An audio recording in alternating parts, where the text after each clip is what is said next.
many of you here to join us. As they were just saying in the last panel, a big step for the future is going to be seeing a lot more virtual reality in our schools. So we are thrilled to have with us here today an extremely accomplished panel of folks who are both creating the VR that's currently being used in schools, as well as the folks who are researching and measuring the impacts of that VR. So we're looking forward to a rich discussion around what they are working on. And please do continue to add questions in the chat as we will be looking at that. But for now, beginning with Meredith over here, if you could start off, just briefly introduce yourself and the type of work you do with virtual reality. Okay. Jessica, you can hear me okay, correct? Yes. Okay, good. Works. So my name is Meredith Thompson. I am a research scientist and a lecturer at the Education Arcade at MIT. And so the type of work that I do with VR is I am on a team of people who are designing a virtual cell as a way to learn introductory biology. And I am the person who goes out to schools and connects with schools and makes this happen for teachers in terms of making sure they have the equipment, coming in and helping facilitate. And then I'm also the person who designs the research studies and collects data and leads a team of people to analyze it. So that's my role. I've also partnered with a teacher to write a book, envisioning virtual reality. And this teacher, David Kaiser, has his own class that's all VR. And I'll talk about that maybe a little bit later.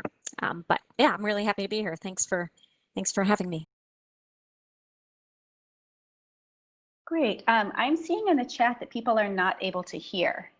Dennis, Mark, can you hear?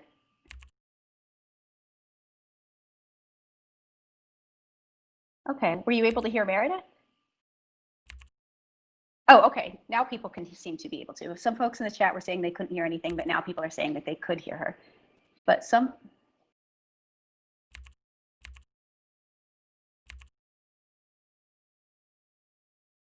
Oh, perfect. Okay, great, thank you, Meredith. Okay. Lisa, can you? Yeah, can you hear me? I can, but I'm not sure if our users can. But now there's a YouTube live stream. So we're good to go. Okay, thank you. Hi, everyone. My name is Lisa Castaneda, and I am can't hear Lisa either. Oh, some people do and some people don't. I'm just watching the chat too. Everyone can hear you, Jessica. Should I keep going or should I?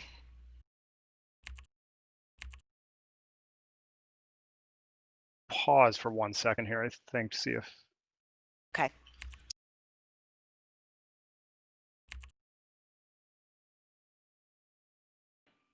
Right now, it seems you can hear me and you can hear David. Lisa, can you talk again? I'm talking right now. I can hear you. Spatial sound. Okay, now they're saying they can hear you, Lisa. Okay, great. Let's go. Perfect. All right, thank you. So hi, everyone. My name is Lisa Castaneda, and I am a co-founder and the CEO of Foundry 10. Foundry 10 is a philanthropic educational research organization. We are based in Seattle, Washington. And we operate as a philanthropy, but at our core, we do research. And in particular, we're very, very interested in what happens in actual school settings. So we have been doing virtual reality studies for the past 5 years in schools in our area in Seattle, as well as across the United States and in Canada.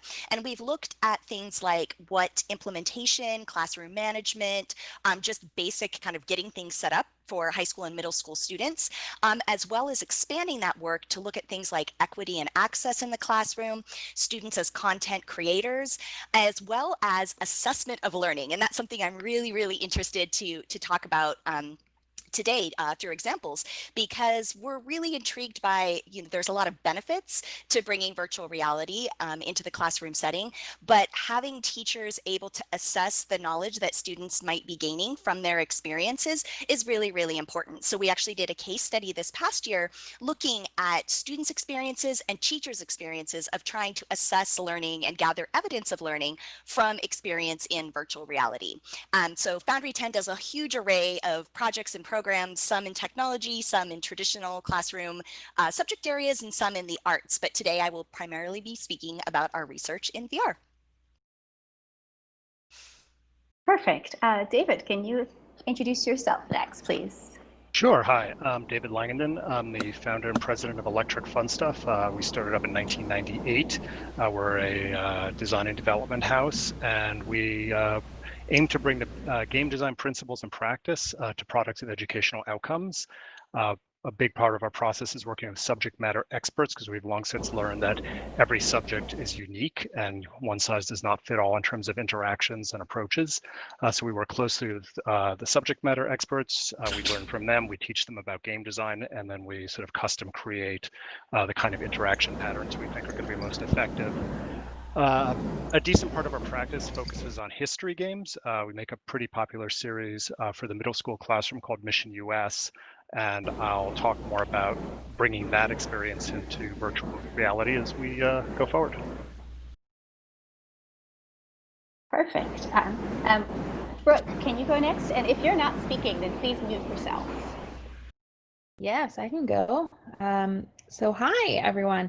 My name is Brooke Morrill. I'm super excited to be part of this panel this evening.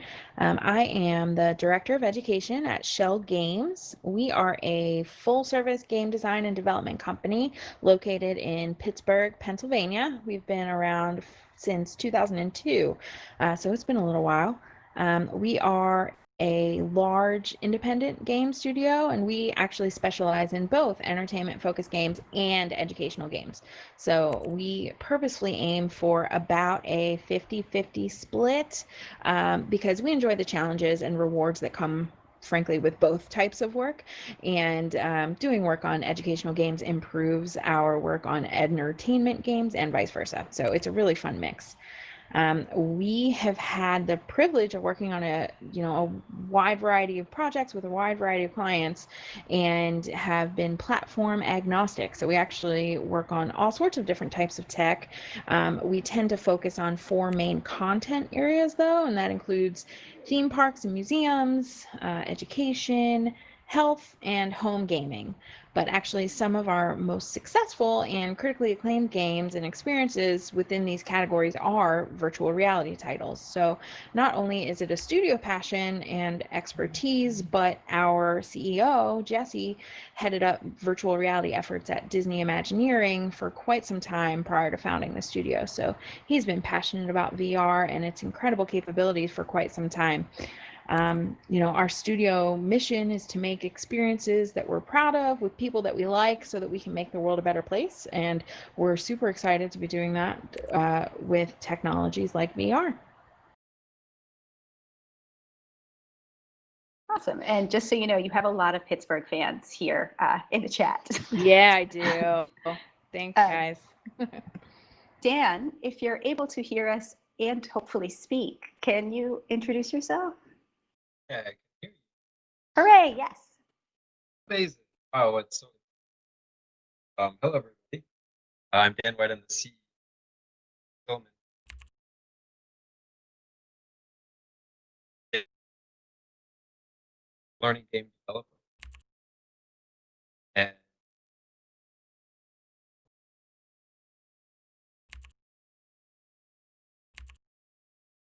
I'm enjoying some nature this week. So yeah, so learning game development. Like Dan, your most audio is very flaky. Just your mic's cutting in and out a lot.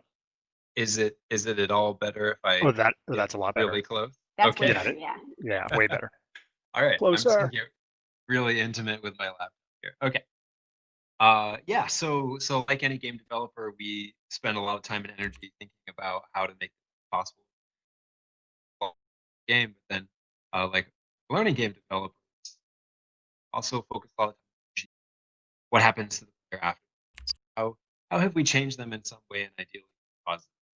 Usually ends up being a set of learning objectives, abilities. Dan, you're breaking again. Sorry. Let's see. You know what? I'm going to leave it at that and ask for it in figure out which hole on If you have a headset available, even if it's just some earbuds, then that might make it better. I you can proceed.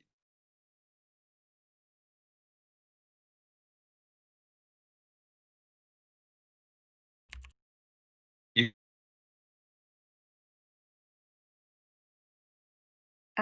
Tell you what, maybe we will ask you, Dan, if you could, I think that Bethany had a great idea of putting it in the chat, and then we'll come back to you and see if your audio is working a little better. But we're glad that you can now hear us.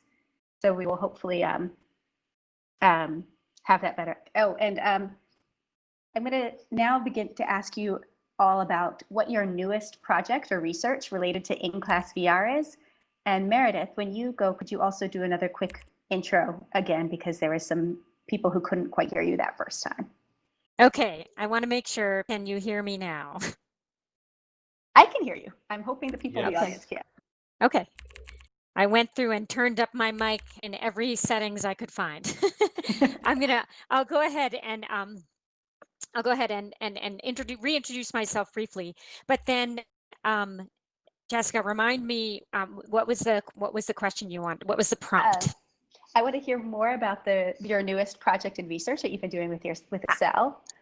Yes. So we've been developing okay, so my name is Meredith Thompson, and I'm a research scientist and a lecturer at MIT.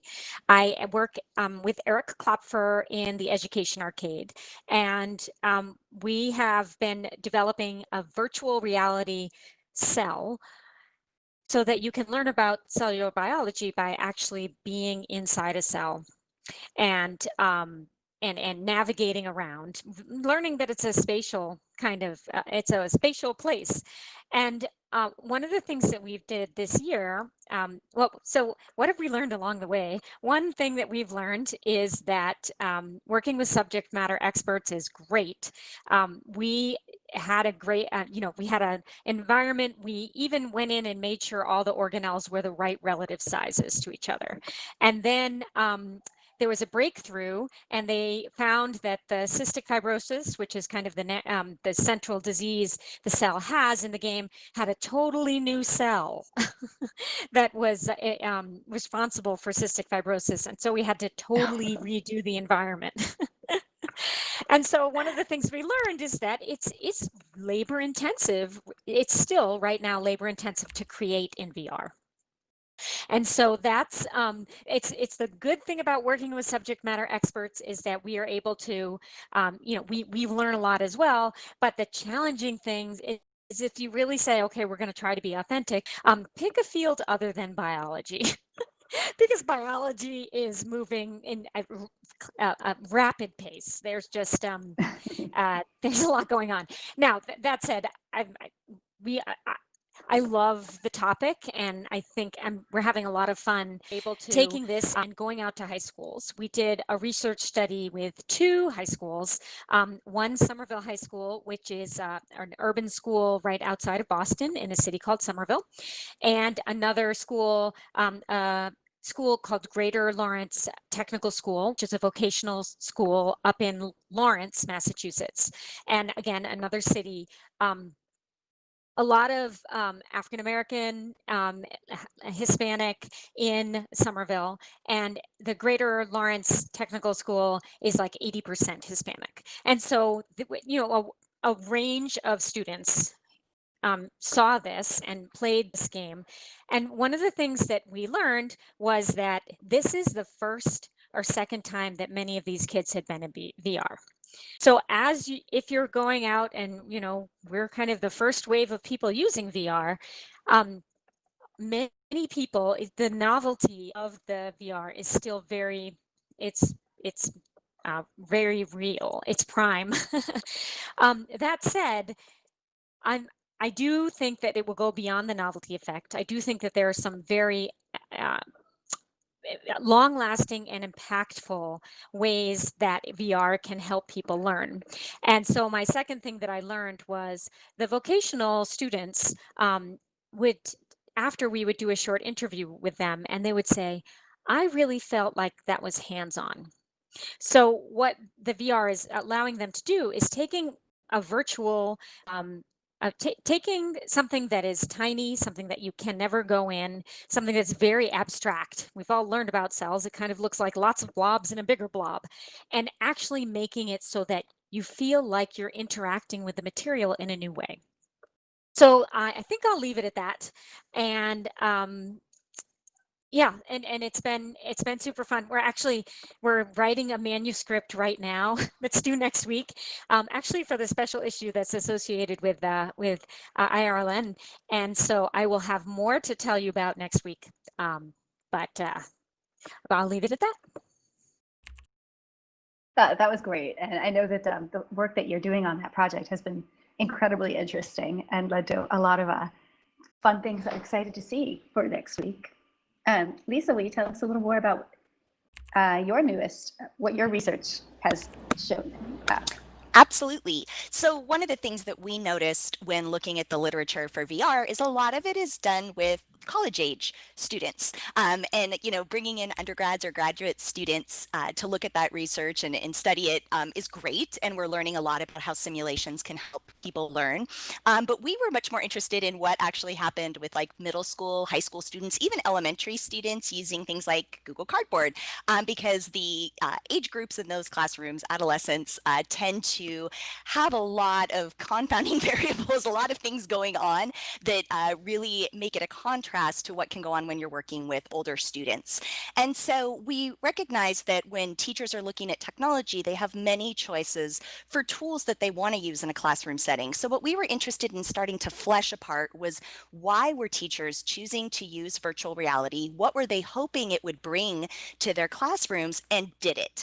And then also asking students to reflect on their own experiences with virtual reality. And if there's any teachers in the audience, like, we all know that when you do something like an exit ticket, so you think you've taught this lesson that was amazing and you have students tell you what they took away from it, a lot of times what they take away from it is not what you thought or what maybe you were intending them to do. And so that's what we were curious about with VR. So as we started that work, we also recognized that many of the teachers we were working with weren't talking much about assessment. They were talking about, like Meredith mentioned, like engagement, getting students excited. And so we asked a group of teachers from a study 2 years ago, we had about 33 teachers, hey, are you thinking about assessment? And out of the 33, only 3 of them were. And so that's where we decided to delve a little bit more deeply into why teachers weren't talking about assessment with VR and what those barriers were and what they were trying to do. And so this past year, we did this case study where we were in several different types of classrooms. So we were in foreign language classrooms, we were in science classrooms, we were in humanities classes looking at social studies and history, and we asked teachers to choose their own content. They were all using different types of headsets to implement it however they saw fit within their curriculum, and then to come up with an assessment to try to figure out, hey, was the VR actually adding value? What were students taking away from this process? And it was super fascinating because even though these teachers were experienced users of VR, all of the studies were delayed because of technical problems that they were having incorporating VR into the classroom, even teachers that had used it the year before. So that was one of our first things, is like, wow, there's still a lot of just implementation hurdles. And the problem for teachers was that when it was tied to a particular unit or a piece of content,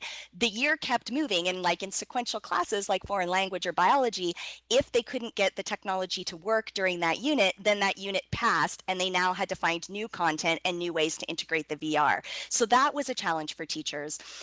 We also looked at the types of assessments they were doing, and hopefully I'll get a chance to go into this a little bit more later. Our manuscript is still in process and hopefully will be submitted here in about a month or so.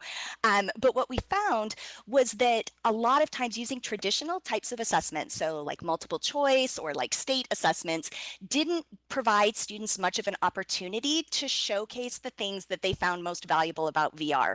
So teachers reflected on this as well as students. So some some of the deeper conceptual learning, some of the things with perspective taking or addressing misconceptions were better captured through more open-ended assessments like reflections, portfolio work, open-ended writing assignments than they were in things that would actually be like that multiple choice, short answer, traditional style of assessment. So again, it just kind of brought some interesting questions about how we design those things, barriers teachers might have, and whether or not students felt like they actually learned what they needed to learn from VR. And just one final note there, what we found with regard to that was there's a huge importance in teachers being very clear about what their learning objective for students in VR are. We know this from research on games and learning, that if we just throw kids into a video game and we're not explicit about the type of learning we want them to achieve, then they don't come away with as clear of an understanding of the material. The same was true for VR. So the more clear teachers could be about why students were going to go into the virtual experience, the better students were able to capture the learning from the VR experiences that the teachers had hoped. So I'll kind of leave it at that for now. Yeah, I will definitely come back to you because you also have to say later the thing about the mirrors, which I'll just leave as a teaser for later.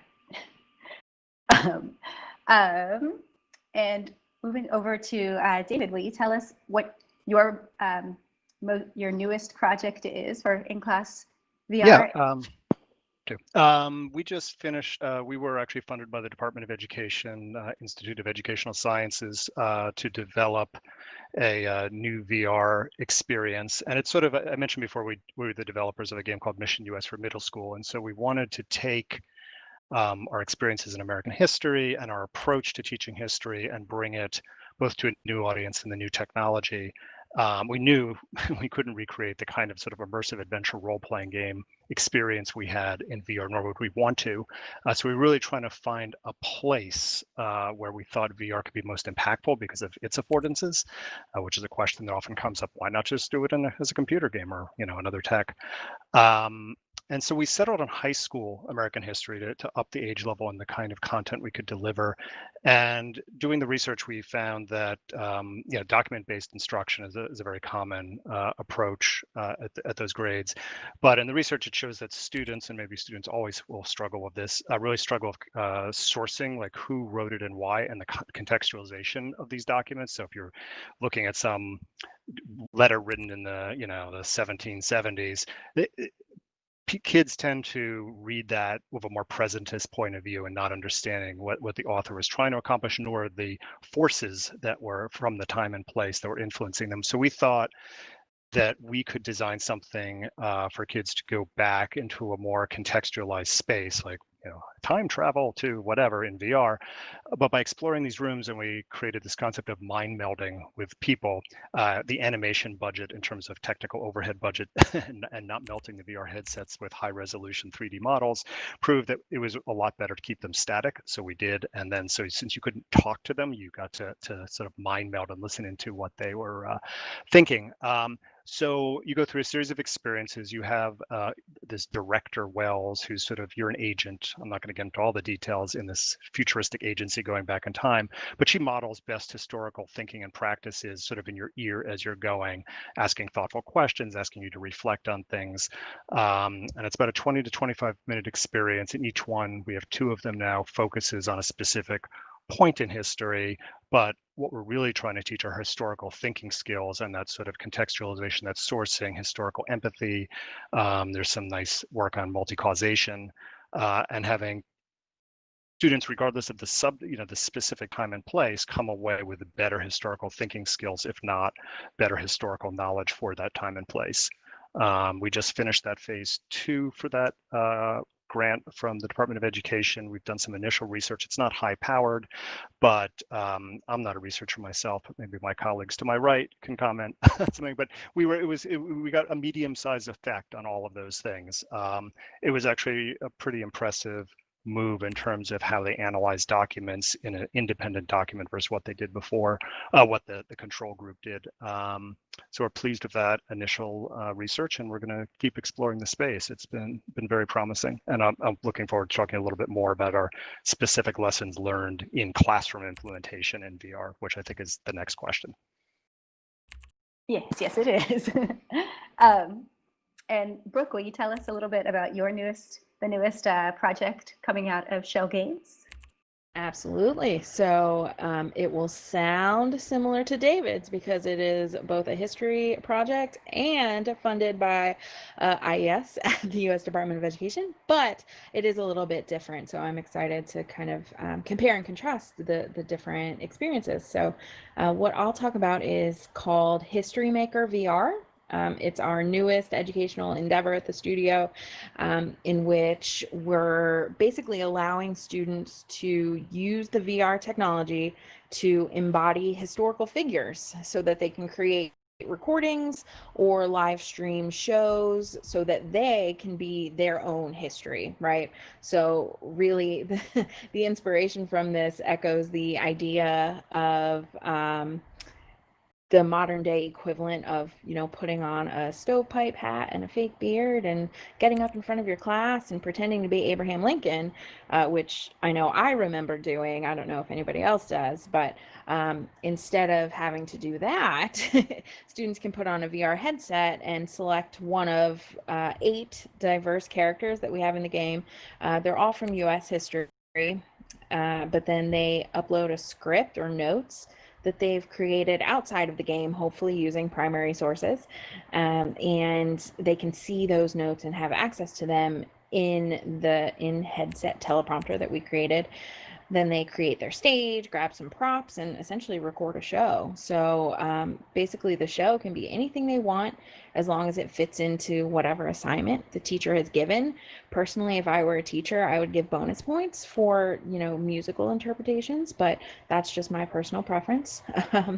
Then after they, record and perform, they can export the performance file, which can either be viewed in VR or on a desktop, because we know that access to VR headsets is limited. So we wanted to make sure that content created in VR was accessible as possible. So really in this way, it's a content creation tool rather than a game. So we aimed to provide students with this creative platform for really bringing their knowledge to life rather than bringing them the content. So again, to do this, we were awarded phase 1 and phase 2 of our SBIR grant through the IES. And we have actually also just wrapped development. We're supposed to be moving through a pilot study right now, but in the current pandemic, we were unable to run a classroom-based pilot study. So we are waiting to see what other options we'll have when fall comes. But in addition to the pilot study, of course, we were able to conduct usability testing, feasibility testing throughout development. And obviously that's really important for any experience. But of course, when you have both teachers and students using something, you need iterative feedback from both teachers and students. So we have not released yet. We'll be announcing a release date soon. So definitely stay tuned for that. But then when we release, we'll provide it to educators for free. And we'll also provide, extensive product overviews and example lesson plans and troubleshooting tips, all sorts of things to help educators integrate it into their classrooms, because we recognize those as barriers. But yeah, we're just super excited to start seeing students bring some important historical content to life. Great. Dan, let's see, hopefully we can hear you, because I know about your newest project, and I'm very excited and hopeful that you'll be able to share it with the audience. All right, I tweaked some microphone settings. Help? A little better. Maybe just keep talking loudly into whichever part of the computer you're talking into. Okay. Yeah, so what I'm going to tell you about today is also, well, actually, sorry, this is NSF. It's also a government-funded project that's on DOE. And we're also in phase 2 of our development. The game is called RoboCo, and it is a virtual robotics platform. Is any of this getting through? It is, but it's not as loudly. It's called Okay. RoboCo for the people who are asking. But so keep that volume up. Okay. I was told never drop your voice is what I heard. Never drop. Okay. All right. Yeah. So basically, there's a lot of really wonderful things about robotics kits, but the cost is unfortunately not one of them. Robotics kits are like this superfood of 21st century skills, but they're super expensive. You can easily drop 10 to 20K to outfit a classroom with robotics kits, and then of course if you're going to compete in the competition, part of that culture or that sport, you're looking at in some cases up to $30,000 to send a team to go compete. So we're trying as best as we can to figure out the extent to which we can use a digital space and VR in particular to recreate some of the value of a robotics experience, and then also to create some new, perhaps value that is unique to experiencing robotics in a digital space. So, for example, we can, in addition to giving you unlimited parts, we can give you parts that would be practical, either due to cost or danger in the real world, and allow you to do robotics challenges in places, for example, on Mars or at the bottom of the ocean that wouldn't be practical or safe in the real world. So we're looking at when we do the research and like Schell, our RCT had to be put off due to the pandemic. Although the cool thing is that a lot of the teachers that had signed up the RCT are kind of clamoring to get access to it right now because they don't have normal robotics programming for students, because normal robotics programming involves physical co-location and exchanging droplets. So that's just a no-go right now. So we're trying to figure out how we can change the RCT to be remote and to be digital. Of course, the big question there is how do we make sure that as many students as possible have access. This is not a web-based game right now. We do hope to make it web-based at some point, but it is currently a download and install application. So yeah, as far as VR goes, so this is both a desktop and VR application. You can actually switch seamlessly back and forth between the two. So when we do the RCT, one of the big things that we're going to be interested in looking at is how does the experience differ, both from an efficacy perspective between desktop and VR, and also a sort of self-identity as somebody who is efficacious in STEM and STEM disciplines, or is interested in pursuing STEM and STEM disciplines like robotics professionally outside of school. And of course, robotics is, because it is traditionally such a hands-on experience, we thought that if any discipline would benefit from the sixed off functionality in high-end VR headsets like the Quest and the Vive, Rift, it would be something like VR, where you actually potentially benefit from the embodied experience of piecing parts together with your hands, manipulating the parts with your hands. So that's still a big TBD, what the actual implication is of being like the parts like in the real world.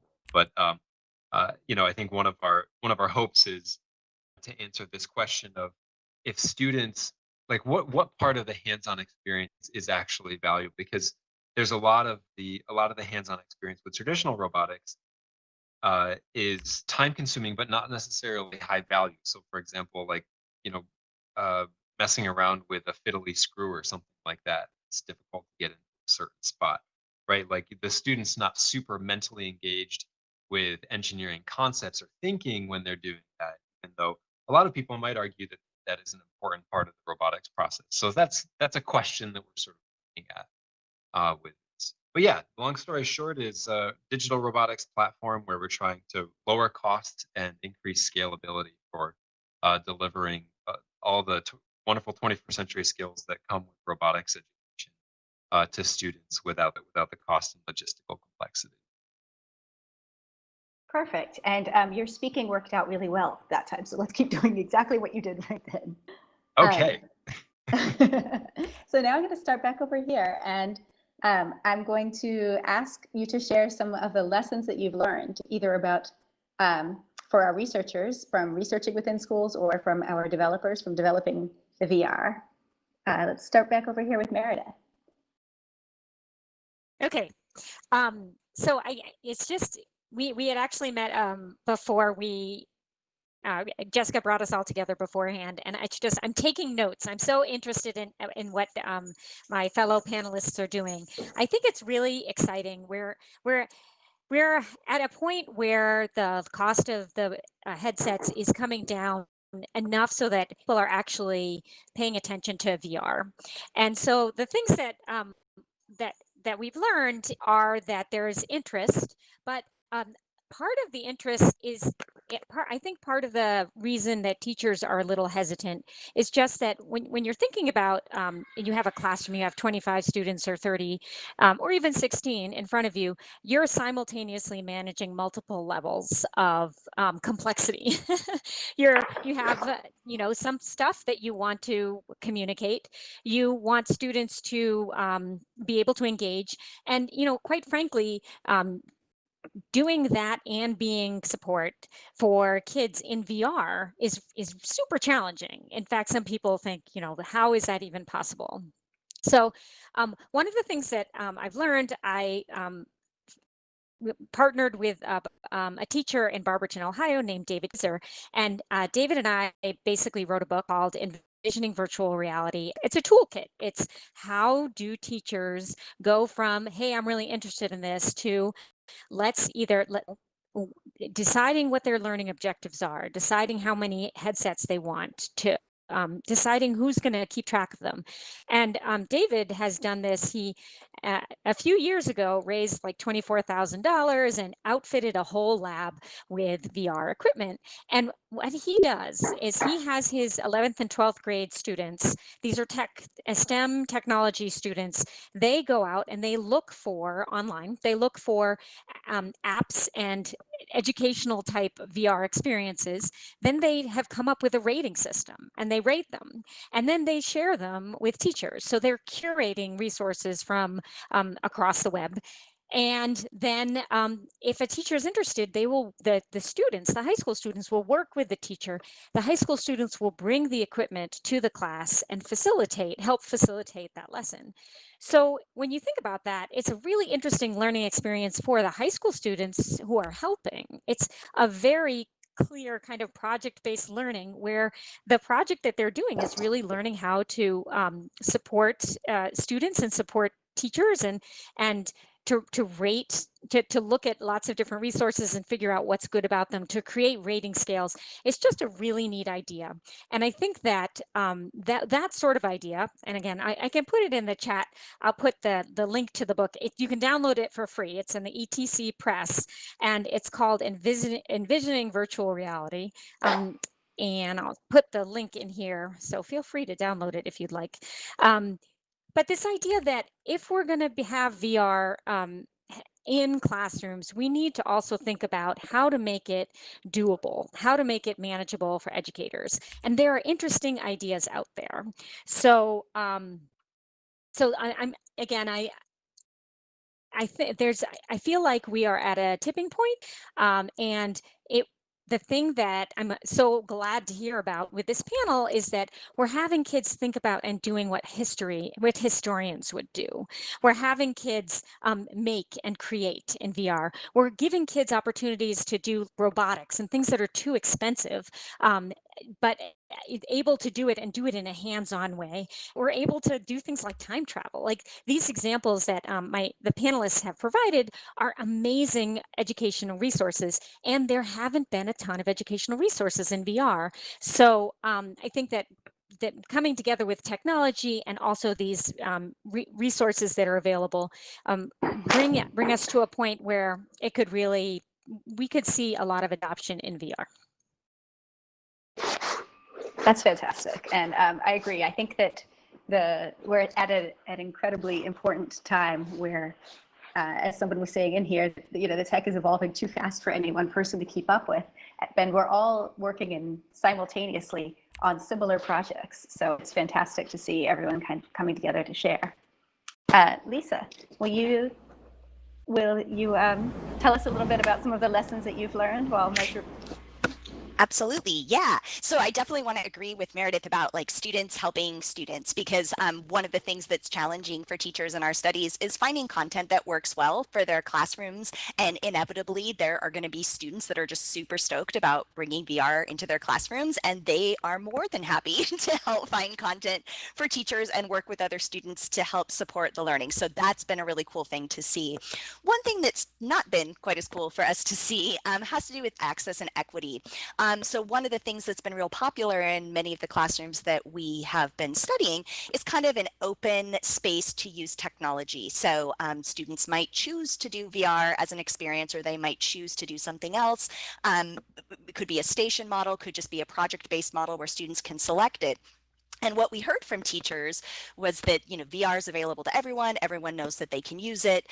What we observed in the classroom was very different. Typically, it was your white male students that had a lot of video gaming experience that were the ones that felt most comfortable just selecting VR as the tool to utilize. And what we found was that many other students were actually interested in using VR, but didn't have the same comfort level in taking that initiative to kind of walk over and like, I'm going to put on this advanced headset. And so what we talked with teachers about was just because it's there doesn't mean it's truly accessible or usable by everyone. And what we found with adolescents was that it makes a big difference to put on VR headset for the first time in front of your peers. And so other students that maybe had some interest but were a little bit wary about it would want to come in at lunchtime or come in with a friend after school and have the opportunity to get comfortable, particularly with the advanced headsets. And that made a big difference in it feeling more accessible and usable by everyone. Additionally, we found that when it's not just in a tech-based class, but let's say it is in a foreign language class or is in a social studies class where everyone takes those classes, it's not just the students that are going to take advanced computer science, that again, there wasn't that same barrier to entry, and people felt more comfortable that these were tools that they would be able to utilize and engage with. So that was really cool to see.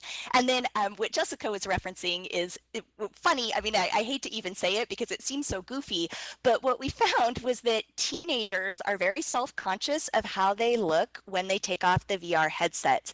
And teachers who had mirrors or something available where students could just see what they look like, or if their, you know, hair was standing up straight or their makeup was smeared or any of those kind of silly surface level things, were actually more likely to use the headsets in the classroom setting than students who were worried about what they would look like when they took the headset off in front of their peers. So we saw a lot of peer stuff, a lot of ground rules. You know, you should never touch someone in VR. People used like rugs to demarcate spaces. So if the perimeter of the VR, you know, was X feet by X feet, they would actually use a rug so that students would know, like, hey, if somebody's in VR and they're on this rug, you're not on the rug. And so again, just those things to help students feel comfortable being in front of their peers and kind of saving face if this was a new thing for them to engage with. So that was definitely something that we wanted to note just about adolescence and using VR, because again, it's very, very different to be in front of your peers doing something for the first time in a middle school classroom, even if it's a cool thing like VR. And that was the neat thing that we saw, was that over time, all the students became much more accustomed to, oh, so-and-so is just in VR, they're going to be working in that space, and I'm going to be over here doing something different. And it was totally fine. So it just takes that time for everyone to get used to it. And again, really important classroom management skills so that students do feel safe, because we were in one classroom in Idaho where the teacher never set up those boundaries for the high school students, and no one wanted to do it because it didn't feel like something that was going to be okay, or that they were going to feel safe, or that it was even accessible to them. So there's a lot of that kind of issue that we need to be aware of. Yeah, I wholeheartedly agree. And so many of the people in the chat are saying that these are really useful tips that you are sharing. And moving over to David, for the people here in the audience who not only are researching it, but also creating, what are some of the tips and things that you've identified as useful when planning to develop for VR for schools? There's one area I want to focus on, but first I just want to reinforce some of the points that fellow panelists made. Meredith's point about getting students helping, we did that. It made an amazing difference in just getting everything going and getting that enthusiasm and getting the students more engaged. To other people's points, the boys do tend to volunteer that more, but in terms of rating the experience overall, we found there was no real gender difference between really liking or hating or any of the reactions to being in VR, but the boys did tend to be that sort of more enthusiastic early adopters, or be at least more vocal about it. Yeah, from an adult perspective, teens are hilariously self-conscious about using VR and whether the first one in or they don't want to be the last one out and have everyone like staring at them, and the hair and the makeup, it's all true. And I hadn't thought about the mirrors, but we will definitely try that next time. And that leads me, and Brooke's point before when she last spoke about not making a game, and I think that really became some of the core of what I really want to talk about as a lesson learned, because we went into this very much, how do we make a game? And that comes with a lot of expectations about player choice, some kind of economy, some tensions, some these kinds of choices. Are there points? Are there all these things that come sort of freighted with that assumption? And what we found the more we developed was that, and I'm going to just make up my own term, but there's a budget for cognitive load. Especially when in VR. And I don't think in using a normal computer game or whatever, you have that same sort of overwhelming set of input, just being in this fully immersive world, and the visuals, there's so much to look at, to hear, to think about in that space, that it leaves less room, especially if you're trying to achieve certain learning objectives. And if you layer that on top with trying to make game-based decisions versus content-based decisions or other kind of learning decisions, it starts to add up. And we found that students would struggle with taking away the concepts we wanted to, because they were so busy trying to, like, we had this concept of chrono power at one point, which I won't even get into, or the ability to freely move around the space and absorb the content in any order they wanted, which made it hard for us to scaffold stuff, to introduce concepts knowing that they already heard something.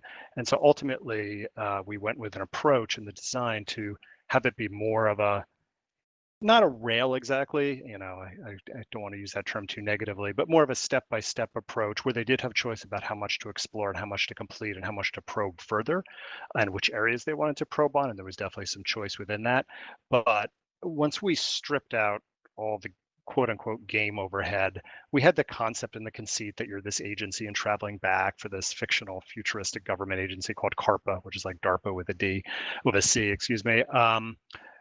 That was engaging. They liked the premise, they liked that feeling. But once we stripped out a lot of the bells and whistles, and even some of the choice that everyone always asked for, we found that ultimately the students were A, happier, B, knew what to do far better, and C, got far more out of it from the learning objectives we wanted them to get out of it.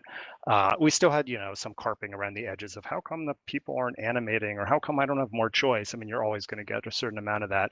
But I think for us, the results were so much stronger, taking that sort of approach to try to lower that cognitive load. I saw someone also asked a question about, physical discomfort, and that's a really, a critical issue. And our approach, I mean, all our kids, bless them, finished it. It's about a 20 to 25 minute experience. We designed for by the way, it was mobile VR, it was Oculus Go.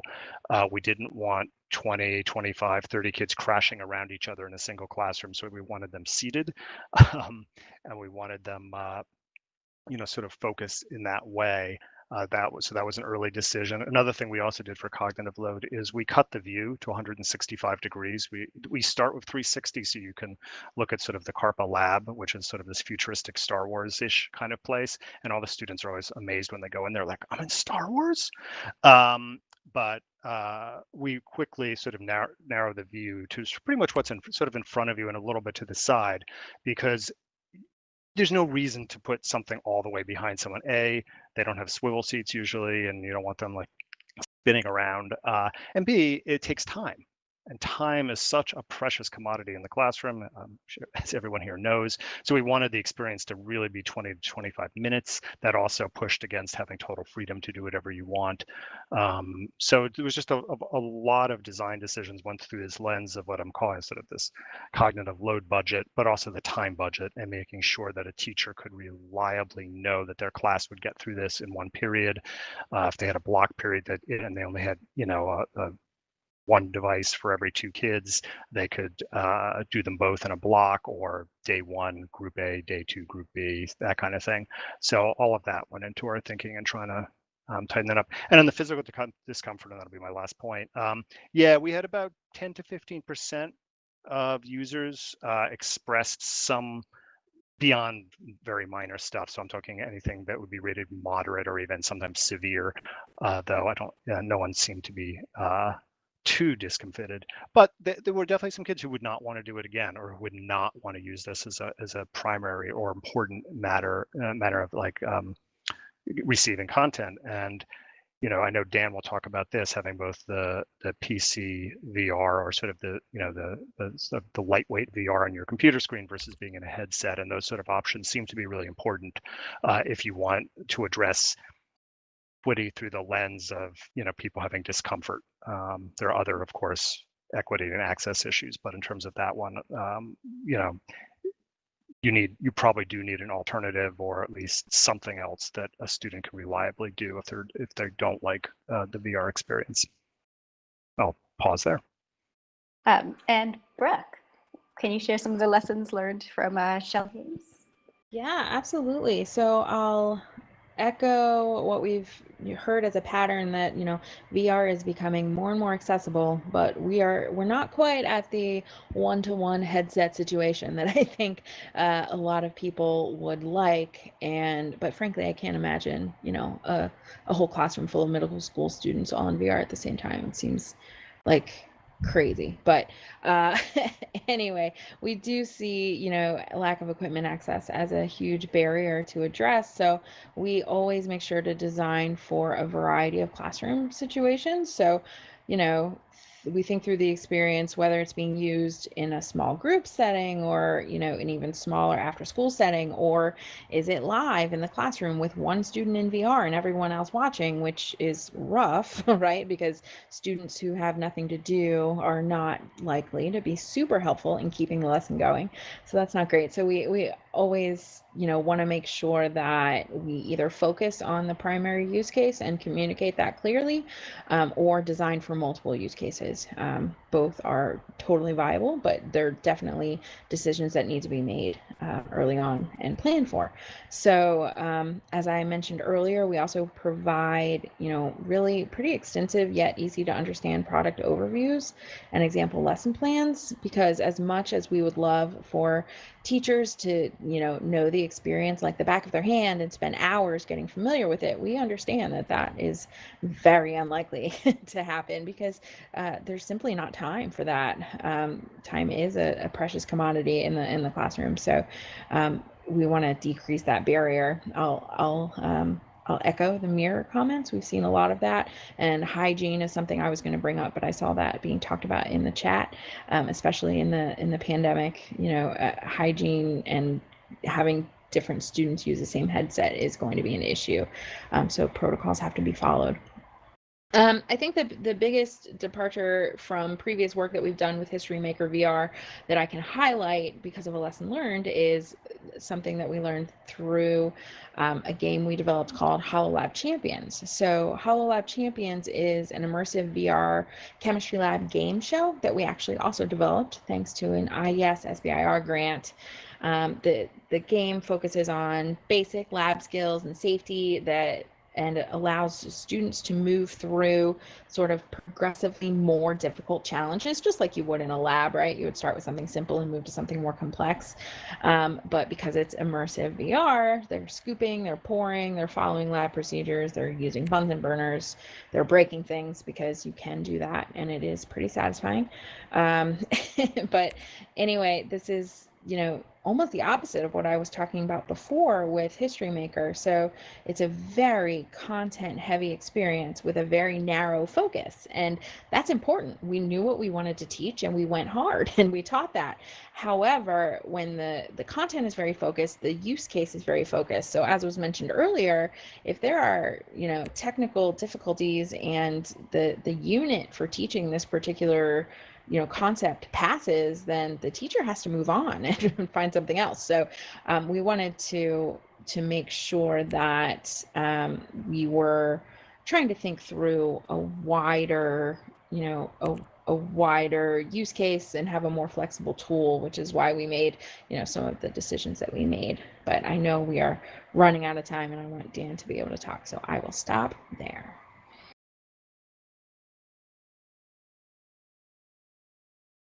Thank you, Brooke. And we are running out of time. We're going to have Dan wrap us up with his response. I am putting into the chat a document that the panelists put together that has links for folks to be able to see a little bit more about what we were discussing. I think I can put it into this chat. I'm making sure I can. And with that, Dan, will you share some of the lessons learned from Filament Game? Absolutely. Yeah, so that was all extremely thorough, and I don't have a lot to add on top of it, but I will talk about two things very quickly. One is when VR was sort of making its comeback, 5 years ago, we demoed a lot of VR games at conferences like VRX, and it very quickly became apparent to me, particularly in those couple of years of doing demos with hands-on and walking one person after another through a VR demo, that there is absolutely a literacy and a learning curve to that literacy, particularly for a sit-off experience. And that learning curve takes at least 10 to 15 minutes for the average person to climb just sort of the basic controls. And so obviously time in the classroom is super limited and always premium value. So in addition to the technical setup of VR, then you have the climbing of the actual literacy for the VR headset, and potentially the sit-off interaction input, and then on top of that you have the game, right? So you sort of have this like triple threat of literacies to or like technical literacies to overcome in a very short period of time. One of the big challenges.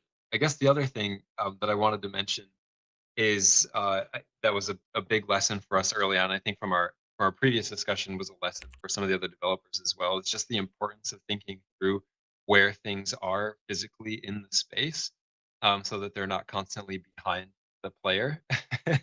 This was the very first game that we created to demo at VRX. Had the first thing that you need to press immediately behind you, and the second thing was 180 degrees in the other direction. Third thing back again 180 degrees. And so we just like every single person who went through, we had to sort of like physically help them rotate back and forth to find all of the things. And our sort of understanding is, I'll say like VR nativeness coming into the experience was like, yeah, people are going to look around and they're going to like search for stuff, and like that's the whole point, right? Is you use your head as a mouse. You basically use your head to explore the space in the same way that you would use the mouse, and that's part of the excitement of VR. But in fact, most people, when they first go into a VR experience, having no prior experience, are relatively stationary, and somewhat hesitant to get too mobile. So now when we develop experiences, we try to the extent possible to keep everything that the user needs to see for at least the first 15 to 20 minutes of the experience directly.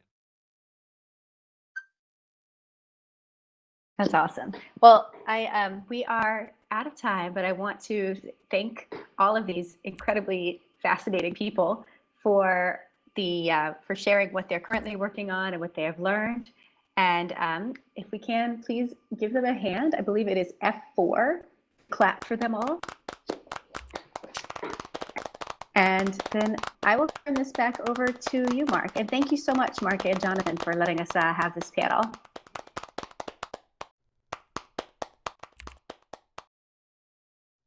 Oh yeah, that document in the chat. If you can click on that, it will stay in there. And if you want to save the chat, then you can right click on it and here, I'm putting it in one more time. And you can save the chat for later. I believe somebody else has this stage now.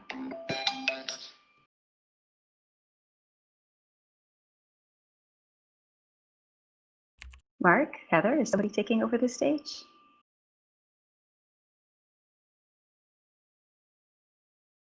Yes, there comes somebody. Thank you all.